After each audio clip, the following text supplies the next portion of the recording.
ایک جادوگری تھی خاندانی، حسد، کینہ، کپٹ، ایک دوسرے سے کیا ہے بڑھوتری کے لیے کیا جلنا.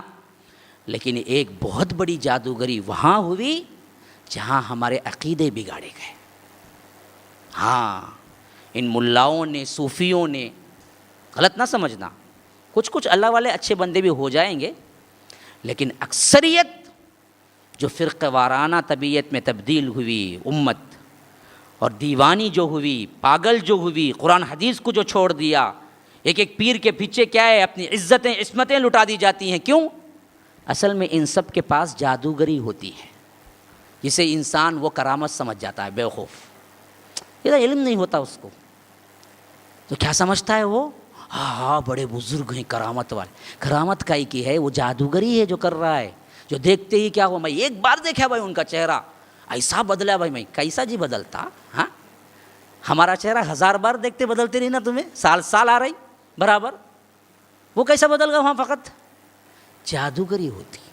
حتیٰ کہ آپ کو میں بتاؤں کہ بہت سے مریدین جو پیروں کے چکر میں آتے ہیں، بہت سے مریدین باقاعدہ پیر فرمائش کرتا تیری بیوی کو رات بھیج دے تو وہ بھیج دیتا، باقاعدہ بھیجتا. ہاں، اتنا پاگل پن ہوتا اس کو. پیر کہتا کہ بیوی کو رات بھیج دے، باقاعدہ بھیجتا، وہ بے حیا بن کے. بیوی نہیں جا تو مار کے بھیجتا، کوئی مسئلہ نہیں، جا. آخر اس حد تک کوئی گر سکتا ہے؟ ہاں، جادوگری ہے، جادو ہوتا ہے ان سب لوگوں پر. بیچارے ہیں، معصوم ہے. اسی وجہ سے جو ان کے چنگل میں پھنستا نا، نکلتا نہیں بہت جلدی. آپ لاکھ سمجھائیں نہیں نکلتا. کیوں؟ وہ ہر بار روزانہ جا کے اس کے اوپر اثر ہوتا رہتا نا، وہ کہاں سے نکلے گا؟ ہاں، یاد رکھو، سب سے بگاڑ اسی سے آ رہے. جتنے کرامات مشہور ہو گئے، اصل میں کرامات کہاں تھے؟ وہ تو جادوگری تھی،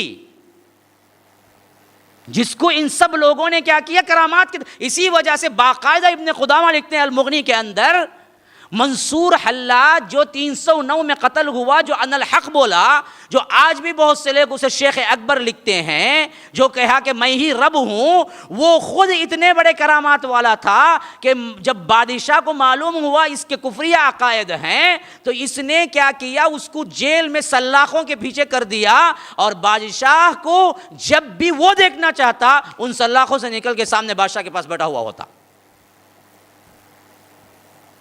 جیل والے پریشان، سلاخ ہیں، لاک ہے، زنجیر پاؤں میں پڑی ہوئی ہے، نکلنے کا کوئی امکان نہیں.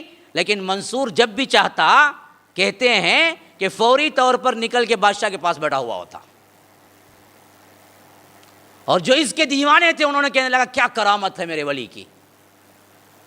حالانکہ کہتے ہیں کہ ہندوستان اس زمانے میں اس نے سفر کیا، اور ہندوستان کا جادو بہت مشہور ہے، یہاں کے جادوگروں سے آ کے سیکھ کے گیا تھا. اس زمانے میں 309 کا واقعہ ہے، جو صوفیوں کا سب سے بڑا کیا ہے، شیخ اکبر کہلاتا ہے. میں بڑے ہی بدنام ہوں، اور بدنام ہو جاؤں تو کیا، کوئی مسئلہ نہیں نا. نیا بدنام ہوا تو پریشانی ہے. ہاں، تو بولنا ہی ہے مجھے، کیا کریں گے. حقیقت تو اتنے جو آج ہم دیکھتے ہیں نا، کوئی پیر کے چکر میں، کوئی مشائخ کے چکر میں، کبھی نہیں چھوڑتا. وہ برباد ہو گیا اسی کی باتیں سن کے، پھر بھی جاتا. کیوں؟ جادو ہو گیا، وہ سحر سے پکڑے رکھا ہے. اس واسطے ان سب چیزوں سے چھٹکارا ہے پہلے پاکی صفائی. یہ لوگ نہاتے نہیں. ہمیں کیا سمجھتے ہیں؟ نہیں نہائے تو اللہ والے کہتے. کائی کا اللہ والے جی؟ ہاں، گندا ننگا بابا کہتے. ہاں، سطر کو بھی نہیں چھپایا انہیں، ایسا بیٹھا ہے خالی سطر ذرا چھپ کو ہے، ورنہ تو سیدھا بیٹھا تو سب دکھ جائے گا. انہیں بابا کیا کرامت ہے جی اس کو؟ افیوم میں، بھنگ میں، نشے میں دھت، انہیں بابا کہتے. اب ایسے آدمی کو کوئی مانیں گا نہیں؟ مانیں گا نا. پھر مانتا کیوں؟ جادو ہوا ہے،